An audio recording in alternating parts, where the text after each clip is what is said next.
Okay, so here's the deal. Looks like there is no other viable solution for me than to redo this whole review again. Because some of the things that I said in my initial review that I made a week ago simply wouldn't be quite true anymore, since in the meantime something quite drastically changed, which is good for you though, because that's the pricing. I based my judgment for the value on, well, the official pricing of around 90 euros or $100. I also checked online stores like GearBest or GearVita. Those were like 10 bucks less, so that wouldn't have made an impact on my judgment. But what did is the following. I wanted to do you a solid and ask them for coupon codes, and completely underestimated how big that discount would be, because the price dropped down from 90 euros or $100 down to 50 euros or 57 euros, so roughly over $60. And it's not like it already wasn't the best truly wireless earphone that I've reviewed so far, but now with this changed price, it is also the best bang for your buck. But I also want to make one thing sure. Not everyone wants to import their headphones, and therefore I will evaluate both things. So the normal price and the lower price. But none of that changes how good this one is, and I will let you know how good that is. Now, first of all, we have to check the case. What I like is the following. We can push this button, then they open up and they stay open. That's good. Magnets are also strong. Those definitely won't fall out. What's maybe not that good about this case is that there is no charge LED for the status of the battery of the case, and there is unfortunately also no USB-C available, which at this price point could have been expected. And otherwise it's maybe not the nicest one, but if you compare with two of the closest competitors in terms of size, it stacks up quite okay. But the more important part are obviously the earphones themselves. What you get in the packaging is the typical 2 short USB-C cable, also 3 different sizes of wings and 4 different sizes of tips. The tips I like, they are nice and soft, they work well, they have a good seal. But what I maybe even like more so is the wing that is here, because that one has an actually huge impact on the comfort and fit, which I will get into later. And what I also want to show you is that, as you can see, they have a distinctive shape. And I also have to tell you one thing. The design, it's not its strength. Once I have them in my ears, you will know why. But build quality is absolutely fine. And what I definitely like a lot is that we have a proper button that we have to press and not capacitive ones. And I actually also like the position because it's at the top, which means you can kind of fiddle around and put them in without accidentally tapping them. And the way those buttons work in terms of controls is actually also pretty neat, because these headphones can be both a master. Not at the same time, but I'll get into that in a second also. But it works like this. Whatever one does, the other one works the same way. So 1 press is play and pause, 2 press is for the next track, and 3 clicks is for the track back. Now, if you wanna open the assistant, you have to kind of pause the playback for a second and then make a double click, and then the voice assistant starts. If you though have an iPhone, you can use Hey Siri and trigger it by that. So that's actually a good solution, because if you only use one, you have still the whole functionality to control it, so you can still skip the tracks and everything like you can do if you would have both, because usually it's limited on other headphones. But already talking about the whole master thing, it's like the following. If those aren't exactly charged the same way, and one has 30% more charge than the other one, automatically the one with more charge has the master on its side. And that doesn't switch though, that stays like that. But if you also just take one out, it's always the master, so you don't have to really think about which one is the master and so on. So it's usually the last one, if you take both out, that was the master, or the one with less battery. That makes some sense. What is also there though is the lighting, but that just flashes right now since it tries to connect with my phone, but I have Bluetooth disabled. Now, what else is there to say? Well, not much. And therefore I would actually like to put them in to show you maybe one of the not that strong sides, its look, because this has an extreme heavy shrek factor.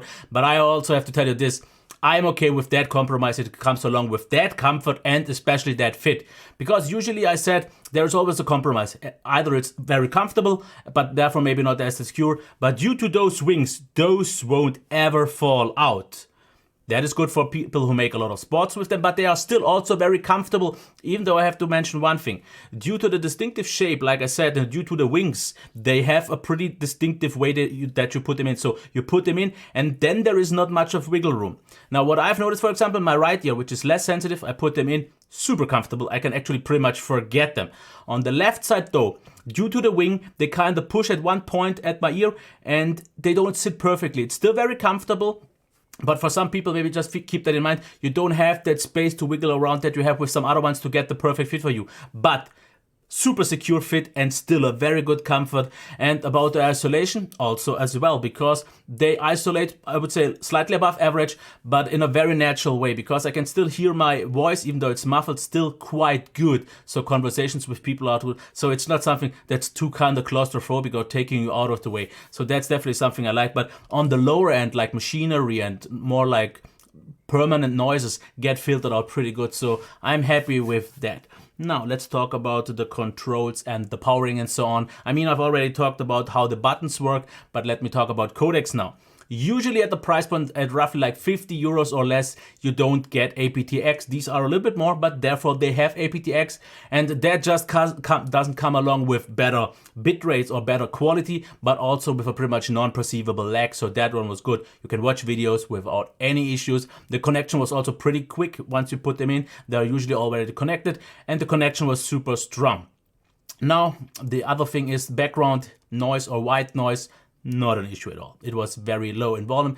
And about the volume, I have to mention also one thing.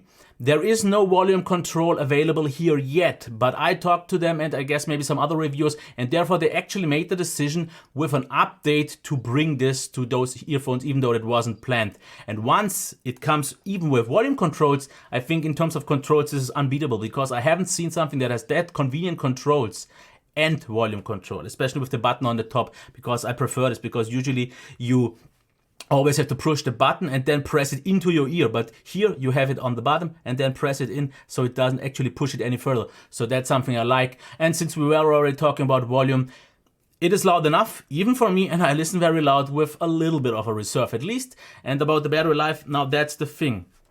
If you have them both fully charged, I got about 5 hours in stereo mode. But there is also the thing, like I said, with the master. So what happens once runs dry, which happens like after 5 hours, the other one switches to the master mode, and usually on your phone shows up with like 60 or 80% battery left. That's not realistic though, so you can't really rely on that. But what you can effectively expect is like 1.5 hours extra. If you only use one in mono mode, expect like maybe 7 hours, and that was with a moderate volume of like 60 to 70%. So even in terms of battery life, these fully deliver, because 5 hours in stereo mode is noticeably above the average, and at least not many, especially with that sound that I will get into in a second, deliver that kind of battery life. And the next thing would be the mic. I have to say it's okay. None of them really sound good. I would say that it sounds fine. It's a little bit muffled and so on, but the good thing is also that due to both being able to be a master, both can also use their microphone, and whichever one is the master uses that microphone. Now, let's finally get to the sound now, and I want to start off with the sound stage, which I would call slightly below average in terms of size. It feels a little bit narrower than usually, which makes the whole sound signature or sound stage feel a little bit more intimate, which is something that I actually like, and it works really well on these, especially since I also have to say that the balance between vocals and instruments works like this. You have the vocals in the mids or in the center, and instruments usually come from the sides up to like this point, but it's not like there is something missing here. They just feel slightly behind the vocals, and that one feels nice because therefore the vocals stand out ever so slightly whenever I think it feels right on the certain track of music. So it's not like on every track it's just vocals and the instruments are also there. On certain tracks where I feel I would like to have the vocals a little bit more up front, they are. And that also comes along with pretty good dynamics. Now, what's the sound signature like? I would say like this. We have slightly elevated bass, which is pretty typical for a mainstream headphone after all. And we have slightly, I would almost say, not recessed, but slightly like more lean back high. So those aren't kind of like super brilliant or sharp or something like that, which leads to a balance that I would call like very good for actually mainstream. Not my perfect sound signature though, because a lot of people usually like a little bit more bass, but they don't usually also want that much more highs because it gets shriller. So these don't have that. They are very smooth at the top end, but therefore it also comes with no sibilance and so on, which makes them super long-term friendly. And that is something that I think a lot of people will be able to appreciate. Now about the bass, I would say sub bass is totally fine. No need to further talk about it. It was a good sub bass. Had quite some nice oomph behind it, but I really liked the presence because it's not trying to do too much, but it's definitely never doing too little. So I would say definitely maybe if at all, slightly on the kind of fat side. It's not kind of bleeding into the mids, but it feels sometimes a little bit fat, but just a tad little bit, and I guess it's not enough to be a problem at all. And I would say it's generally a slightly warm bass. It has a little bit of punch, but I would say with some kind of force behind it, and therefore it's definitely not really boomy, but it has this slight oomphy sound with it along. We also get pretty nice vocals. They have quite a nice body to it. Even though when I would talk about clarity or kind of like airiness, that's something that they are lacking, which actually brings me to the highs. I would wish for them to go a little bit further, to extend a little bit further, or maybe be a little bit more boosted, because in some situations I would wish for a little bit more openness, a little bit more clarity. Even though I have to say, especially considering everyone else, I think they still have at all points enough.